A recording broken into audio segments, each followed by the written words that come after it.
জামালপুর শহর স্বেচ্ছাসেবক লীগের আহ্বায়ক সন্ত্রাসী সাইফুল ইসলাম বিশেষ অভিযানে গ্রেপ্তার। কালিহাতী হতে বিশেষ প্রতিনিধি গৌরাঙ্গ বিশ্বাসীর প্রতিবেদনে দেখুন বিস্তারিত। জামালপুর শহর স্বেচ্ছাসেবক লীগের আহ্বায়ক ক্যাডার সাইফুল ইসলামকে বৃহস্পতিবার রাতে শহরের বাইপাস এলাকায় অভিযান চালিয়ে তার নিজ বাসা হতে গ্রেপ্তার করে সদর থানা পুলিশ। গ্রেপ্তারকৃত সাইফুল ইসলাম শহরের বাইপাস এলাকার আশরাফ মাস্টারের ছেলে। জামালপুর সদর থানার ভারপ্রাপ্ত কর্মকর্তা ওসি আবু ফয়সাল মোহাম্মদ আতিক জানান, জুলাই আগস্টের সন্ত্রাসী কার্যকলাপের ঘটনায় শহরের বিভিন্ন এলাকায় অভিযান চালিয়ে সাইফুলকে তার বাসা থেকে গ্রেপ্তার করে থানা পুলিশ। তদন্ত সাপেক্ষে যথাযথ আইনি প্রক্রিয়ায় আসামিকে আদালতে সোপর্দ করা হবে বলে জানান সদর থানার ভারপ্রাপ্ত কর্মকর্তা। জুলাই আগস্টের আন্দোলন চলাকালে রাজপথে অস্ত্রসহ মহড়া দিয়ে সারা দেশে আলোচনায় আসেন সন্ত্রাসী সাইফুল ইসলাম।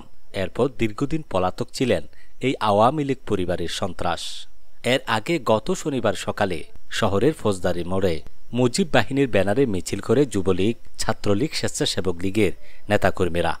এর প্রতিবাদে ও মিছিলকারীদের গ্রেপ্তারের দাবিতে গত রবিবার দুপুরে শহরের প্রধান সড়ক ৩.৫ ঘণ্টা অবরোধ করে বিক্ষোভ করে জেলা বৈষম্য বিরোধী ছাত্র আন্দোলনকারীর নেতাকর্মীরা। আওয়ামী লীগ, যুবলীগ ও ছাত্রলীগের সন্ত্রাসীদের গ্রেপ্তার অভিযান পরিচালনা শুরু করে জামালপুর পুলিশ প্রশাসন।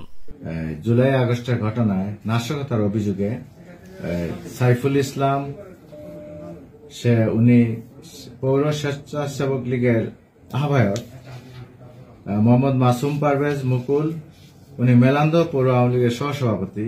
এবং আপনাদের নিশ্চয়ই জানা আছে, কিছুদিন পূর্বে ফৌজদারি মোড়ে এই রাষ্ট্রের বর্তমান পরিস্থিতি অস্থিতিশীল করার লক্ষ্যে কিছু সংখ্যক সন্ত্রাসী ঝটিকা মিছিল করেছিল।